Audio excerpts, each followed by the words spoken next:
से शुरू होता है असली सफ़र। डेरिवेटिव्स। डेरिवेटिव्स एक बहुत ही इम्पॉर्टेंट टॉपिक है। ओके। इसमें हम अब हमारी जो स्टडी है वो इन डिटेल होती जाएगी। ओके, हमने बेसिक समझ लिया मार्केट क्या होता है, कैसे होता है।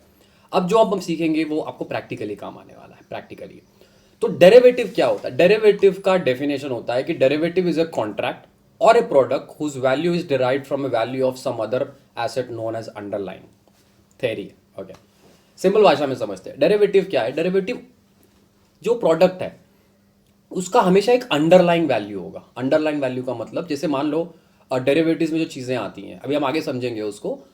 उसके पीछे ना उसको बैक करने वाला एक अंडरलाइन एसेट होता है। वो अंडरलाइन एसेट कोई भी हो सकता है, स्टॉक हो सकता है, गोल्ड हो सकता है, कमोडिटी हो सकती है, करेंसी हो सकती है। तो उसे अंडरलाइन एसेट कहते हैं। समझेंगे एक एक करके। हिस्ट्री हिस्ट्री क्या है इसकी? देखिए, डेरिवेटिव जो है ना वो 12वीं सदी, ओके, 12वीं सदी से चलता आ रहा है। ये मैक्सिमम इसका जो स्टार्टिंग हुई थी यूरोप साइड से हुई थी। यूरोप में देखिए, यूरोपियन कंट्रीज ना जुए के मामले में बहुत आगे हैं। ओके, मास्टरमाइंड्स होते हैं वो गैम्बलिंग की दुनिया में। और वो अब देखिए, अब बोले कुछ भी है भी, अपना मार्केट भी तो गैम्बलिंग ही है। अगर हम डेरिवेटिव्स की बात करें तो हमें गैम्बलिंग में ही तो यहाँ पे आ जाते हैं। गैम्बलिंग ही कहा जाता है इस चीज़ को। तो इसकी हिस्ट्री शुरू हुई थी यूरोप से। यूरोप के अंदर जो मास्टरमाइंड्स थे उन्होंने ये पूरा डिज़ाइन किया। इम्प्रूवमेंट्स होती गई, सालों लग गए उसको इम्प्रूव करने के लिए, आगे बढ़ाने के लिए। तो धीरे धीरे करके वो इंडिया में भी आ गया। अब इंडिया में कब आया? इंडिया में आया था ये, आई गेस, मैं आपको दिखा देता हूँ।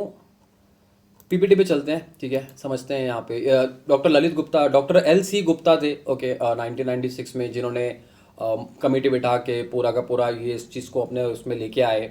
और अराउंड 2000 के आसपास, 2001 के आसपास डेरिवेटिव जो है वो अपने मार्केट में आ गए। इंडियन मार्केट्स के अंदर सेट हो गया। जो भी रूल्स रेगुलेशंस जो भी चीज़ें करनी थी वो उसको काफ़ी टाइम लगा, बट लगने के बाद ये इंडिया के अंदर लॉन्च हो गया। हिस्ट्री है, अभी कोई काम नहीं आएगी, ठीक है। But good to know information है कि इंडिया में अराउंड 2000-2001 के आसपास डेरिवेटिव्स का जो मार्केट है वो आ गया था।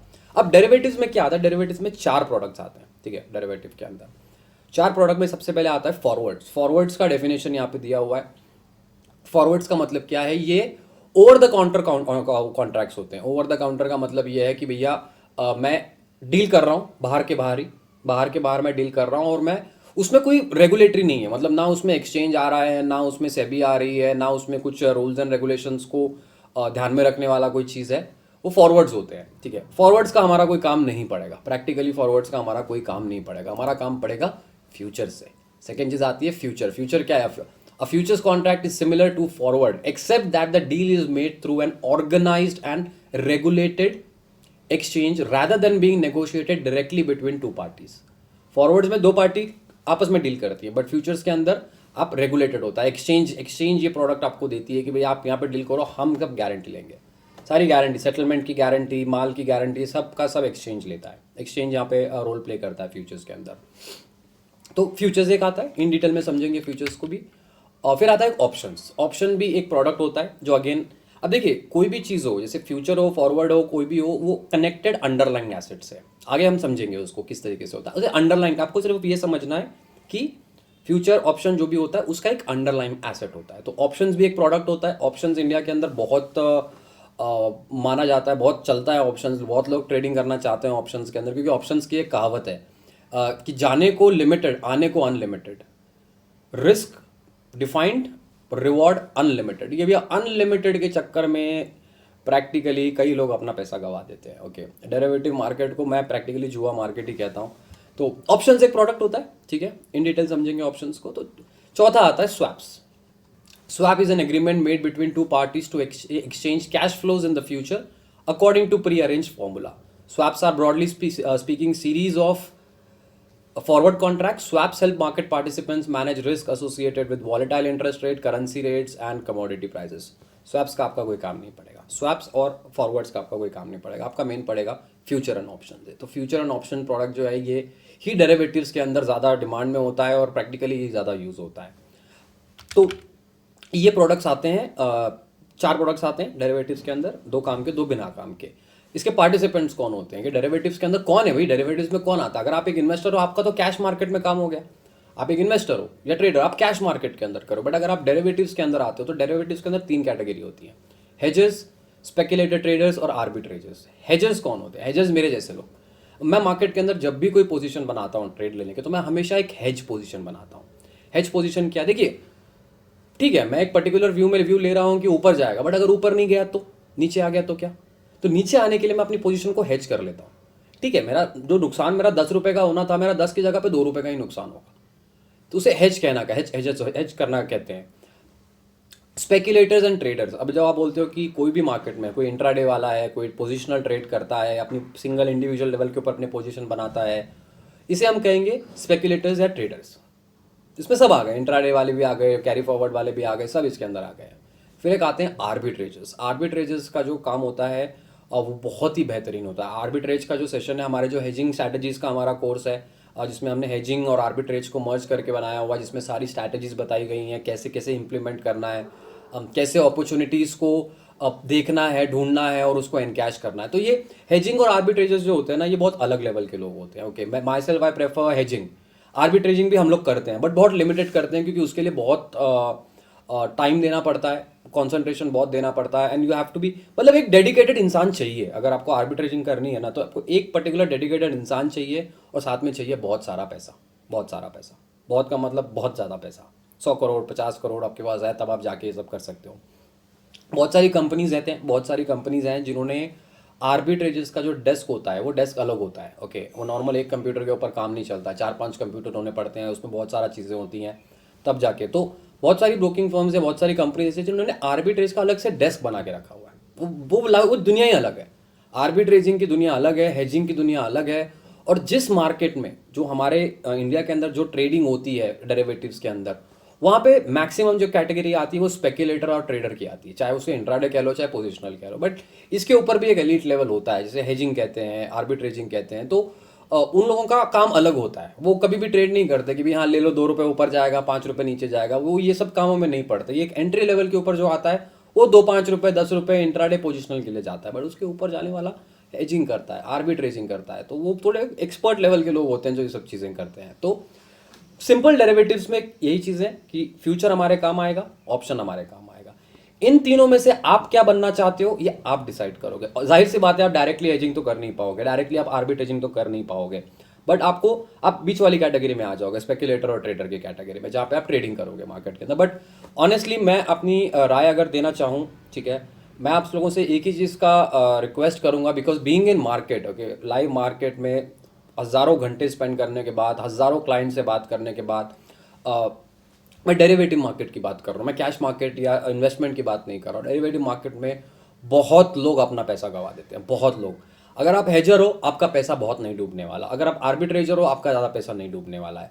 बट अगर आप बीच वाली कैटेगरी में आते हो, स्पेकुलेटर ट्रेडर की, तो आपका नुकसान हो सकता है। वो कहते हैं ना, जैसे एक वो आता है, डिस्क्लेमर आता है कि सब investments in mutual funds are subjected to market risk. Okay, similarly speculator trader वही कैटेगरी है जो लगभग 90-95% लोग जो है वो लॉस में रहते हैं। आपने भी सुना होगा कि XYZ का पैसा डूब गया मार्केट के अंदर, मेरा तो बहुत लॉस हो गया। और आप में से भी बहुत लोग होंगे, मुझे पता है, आप में से भी बहुत लोग होंगे जो ऑलरेडी लॉस करके आए हैं, जो ऑलरेडी मार्केट के अंदर लॉस किया है, और लॉस करने के बाद आपने डिसाइड किया है कि अब मुझे सीखना है, अब मुझे सीखना ज़रूरी है। तो ये रियलिटी में होता है। तो जो लोग मार्केट को बदनाम करते हैं कि मार्केट बेकार है, मार्केट में पैसा डूब जाता है, हमारे रिश्तेदार का डूब गया, इसका, तो बॉस आप यही देख रहे हो कि सबका डूब गया पैसा, ओके, बट आप उन लोगों को नहीं देख रहे हो जिन्होंने पैसा बनाया। अगर आपके पास डूबने की 10 स्टोरीज होंगी, तो एक स्टोरी आपके पास भी होगी कि फिलहाल XYZ बंदे ने अब बहुत पैसा बनाया। तो वो अलग क्या कर रहा है मार्केट के अंदर, वो अपनी नॉलेज को यूज़ कर रहा है, वो अपने तौर तरीके यूज़ कर रहा है मार्केट के अंदर पैसा लगा के, पैसा बनाने की। तो अब सारे, ऐसा तो हो नहीं सकता कि सबके सब लॉस में है। कुछ परसेंटेज तो है, 4-5% लोग हैं इंडिया के अंदर जो पैसा बना रहे हैं। और हम लोग भी ये ट्रेनिंग इसलिए कर रहे हैं, ट्रेनिंग इसलिए देना चाह रहे हैं हम लोग कि जो वो 5% का छोटा पॉपुलेशन है जो मार्केट में पैसा कमा रहा है, और 95% लोग जो गंवा रहे हैं, इस 5% को हम बढ़ाने की कोशिश करें।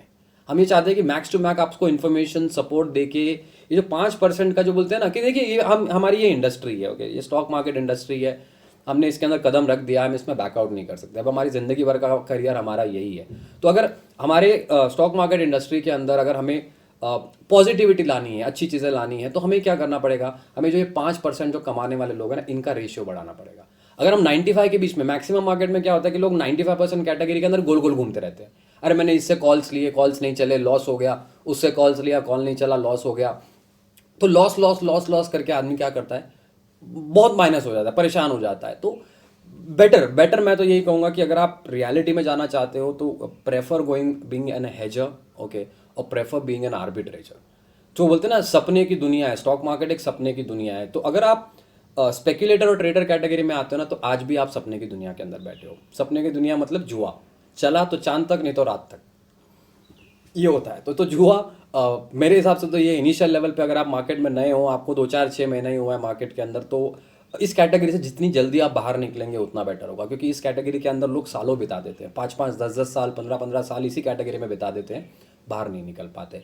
No doubt hedging and arbitraging थोड़ा डिफिकल्ट काम है, डिफिकल्ट काम है। It's all about calculations and tools that you have, कौन से सॉफ्टवेयर टूल्स हैं आपके पास, वो सब चीज़ें मैटर करती है। बट हाँ, एक लेवल अगर ऊपर रहना है आपको, एक इंडस्ट्री एक्सपर्ट लेवल के ऊपर रहना है, आपके नॉलेज को और आपके ट्रेडिंग के तरीके को, पोजीशन पैसा किस तरीके से मैनेज करना है, तो आई थिंक आपको बेटर इसमें जाना चाहिए। स्पेक्युलेटर एंड ट्रेडर के लिए बहुत जनता है जो यही ट्रेडिंग का काम करती है, कुछ कमाते हैं कुछ गमाते हैं। बट रियलिटी का जो फिगर है कि 95% लोग डेरिवेटिव्स के अंदर लॉस करते हैं, ओनली 5% पीपल मेक मनी। ठीक है, तो ध्यान रखिएगा, एक पर्सनल सजेशन है आप लोगों को, प्रॉब्ली आपको अभी ना समझ में आए, बट अगर आप आने वाले टाइम में कभी ट्रेडिंग करो मार्केट के अंदर, तो आपको ये चीज़ इसका रियलाइज़ होगा कि शायद मैं अब ट्रेडर बनने से अच्छा मैं एक हेजर बन जाता या आर्बिट्रेटर बन जाता, तो मैं एक अलग लेवल के ऊपर होता है इस वक्त। सो बेसिकली इंट्रोडक्शन में इतना ही है, फ्यूचर एंड ऑप्शन और ये 4 चीज़ें होती हैं डेरिवेटिव्स के अंदर।